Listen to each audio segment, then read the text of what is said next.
Jonas era filho de Amitai. Morava em uma pequena aldeia chamada Gat-Hefer, da terra de Zebulon, na Galiléia, situado nas vizinhanças de Nazaré.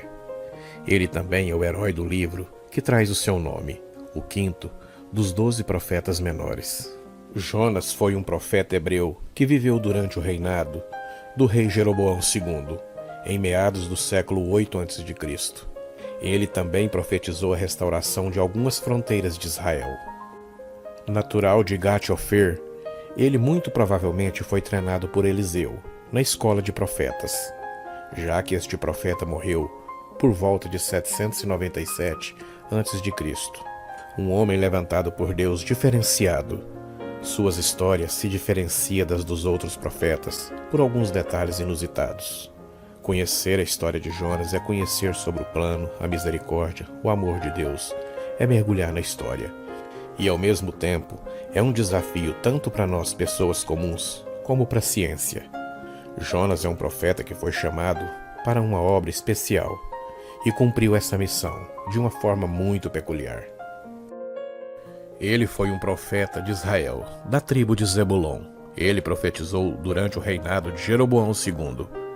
Ele também recebeu uma ordem de Deus para profetizar a destruição de Nínive, a capital do reino dos assírios. Os assírios eram inimigos dos israelitas. Nínive era a capital da Síria. Foi um império que trouxe vários problemas a Israel: destruição, pobreza e exploração. Portanto, a maioria dos judeus tinha consciência de que eles mereciam ser inimigos de Deus. Esse povo era conhecido por sua perversidade com os povos dominados.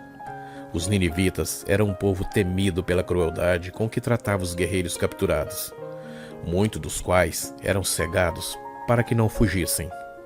O povo de Nínive no tempo de Jonas torturavam os profetas. Eles eram conhecidos como ladrões, invadiam e despojavam outras regiões, eram sanguinários, cortavam os pés, mãos, orelhas e narizes e vazavam os olhos dos cativos. Fazia pirâmides com a cabeça dos prisioneiros, serrava pessoas ao meio, fazia escalpo, jogava óleo fervendo, quando não arrancava a pele de pessoas vivas. Era um povo terrível e temido. Eles ficaram muito conhecidos na história por sua crueldade e brutalidade. Inclusive no livro do profeta Naum, esse povo e sua cidade são apresentados como a personificação da crueldade, da brutalidade e também do mal. Os ninivitas eram uma nação muito idólatra. Parece que a vida nesta cidade estava intimamente ligada ao culto a Estar, a deusa da fertilidade e da guerra. Mas além dessa divindade, os ninivitas também cultuavam outros deuses, como Nabor e Nisroch. E foi num período desse de muito sangue, batalhas, crueldades e guerras, e principalmente a idolatria, que entra em cena Jonas. Deus aparece a Jonas e manda ele ir à cidade de Nínive, pregar aquela cidade idólatra e sanguinária. E veio a palavra do Senhor a Jonas, filho de Amitai, dizendo: Levanta-te, vai à grande cidade de Nínive e clama contra ela, porque a sua malícia subiu até minha presença. O que ele menos queria era pregar na cidade em que seus líderes haviam feito tantas coisas contra seu povo.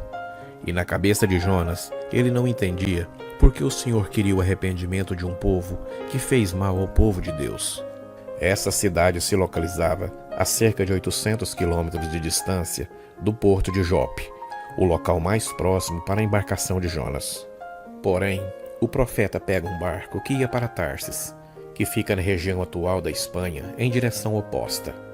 Ele desejava atravessar 3.000 quilômetros do mar Mediterrâneo para fugir da presença de Deus.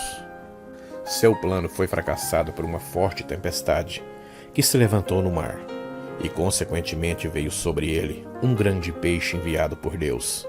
E a embarcação começou a ser castigada, porque o Senhor enviou o profeta Jonas a uma missão, e ele havia fugido dela. Após os marinheiros clamarem, cada um ao seu Deus, e realizarem uma série de procedimentos para tentar salvar o navio, o capitão da embarcação encontrou o profeta Jonas dormindo no porão do barco. O capitão então ordenou que Jonas invocasse o seu Deus, na tentativa de que ele pudesse livrá-los. Os marinheiros então resolveram lançar sorte, e a sorte caiu sobre o profeta Jonas, que foi declarado culpado. Interrogado pelos tripulantes daquele navio, Jonas mandou que eles então o lançassem ao mar, para que a tempestade se acalmasse. Ele sabia que por sua culpa as coisas chegaram nessa proporção. Num primeiro momento, os homens ainda tentaram resistir à ideia do profeta Jonas, mas ao perceberem que não teria jeito, lançaram ele ao mar, e a tempestade finalmente cessou. Após ser lançado ao mar pelos marinheiros da embarcação em que ele estava viajando, o profeta foi engolido por um grande peixe, que o Senhor o providenciou. Jonas ficou no ventre do peixe durante 3 dias e 3 noites. Muito tem se discutido acerca desse grande peixe que o engoliu. Alguns eruditos defendem a ideia de ter sido uma baleia, enquanto outros reprovam essa possibilidade. O nome original em hebraico significa grande peixe. O fato de Deus ter poupado Nínive deixou o profeta profundamente irritado. Muito sugere que o motivo da decepção de Jonas foi ciúme e empatia em relação ao povo pagão, que era inimigo do seu próprio povo. A decepção, o descontamento do profeta foi tão grande diante de Deus, que ele pediu para o Senhor que tirasse a sua própria vida. Depois da mensagem divinamente inspirada e apregoada pelo profeta naquela cidade, Deus dá mais 120 anos de vida a Nínive, que foi destruída em 612 a.C. Nesse ponto, a história do profeta Jonas termina repentinamente, e o Antigo Testamento não faz qualquer outra referência sobre ele.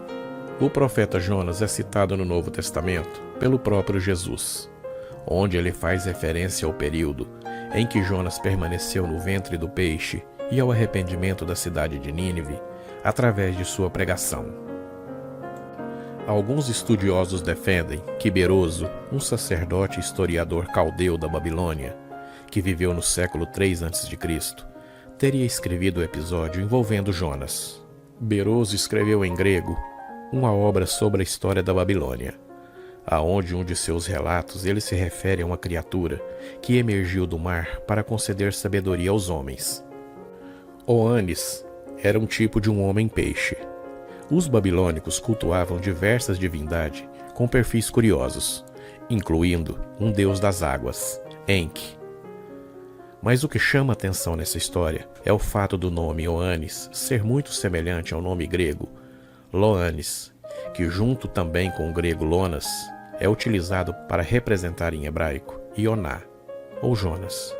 Por isso, alguns estudiosos acreditam que existe a possibilidade da descrição de Beroso ter alguma relação com a história de Jonas. Sobre o fim da vida de Jonas, as Escrituras não nos revelam. Este é um mistério que o passado insiste em não revelar. Esta foi a história de Jonas.